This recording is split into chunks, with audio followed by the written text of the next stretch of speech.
আমি আজকে অন্তর্বর্তীকালীন সরকার এবং প্রশাসনে যারা যেখানে দায়িত্ব পালন করছেন লজ্জার ব্যাপার, এটা অন্তর্বর্তীকালীন সরকারের নিরপেক্ষ থেকে প্রশ্নবিদ্ধ করে। বর্তমান অন্তর্বর্তীকালীন সরকারকে আমরা দেখছি কোন কারণে আপনারা কোনো একদিকে হেলে পড়তে যাচ্ছেন। হেলে পড়ার জন্য অন্তর্বর্তীকালীন সরকারকে দায়িত্ব দেওয়া হয় নাই।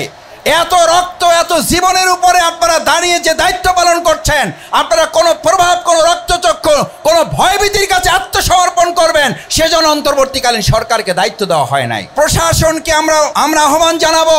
আজকে আমরা লক্ষ্য করছি এক পেশে কোনো সিদ্ধান্ত কেউ গ্রহণ করছেন, কিন্তু দুর্ভাগ্যের বিষয় কালাইয়ের একজন ভাইকে অন্য একটি দল প্রস্তাব দিয়েছে, তাকে সেই দল করার জন্য রাজি না হয় তাকে শারীরিকভাবে লাঞ্ছিত করা হয়েছে।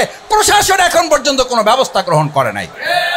আমি আজকে অন্তর্বর্তীকালীন সরকার এবং প্রশাসনে যারা যেখানে দায়িত্ব পালন করছেন বিশেষভাবে একটা আহ্বান জানাতে চাই।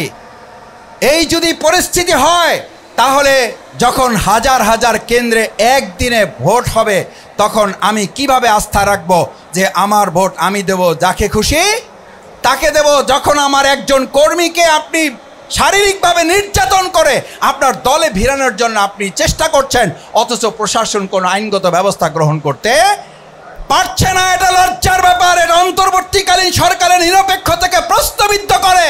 অন্তর্বর্তীকালীন সরকারের দায়িত্ব আগামী দিনে পালন করাকে সন্দেহের মধ্যে ফেলে দেয়।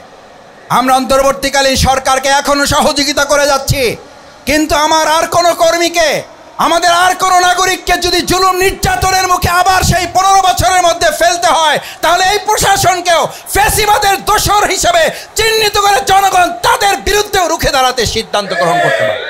জনগণ 2024-এর 5ই আগস্ট দেয়ালে পিঠ থেকে যাওয়ার কারণে তারা বুকের সামনে, বুলেটের সামনে বুক পেতে দিয়ে বলেছিল, বুকের ভিতর অনেক ঝড়, যত পারো বুক পেতেছি গুলি কর।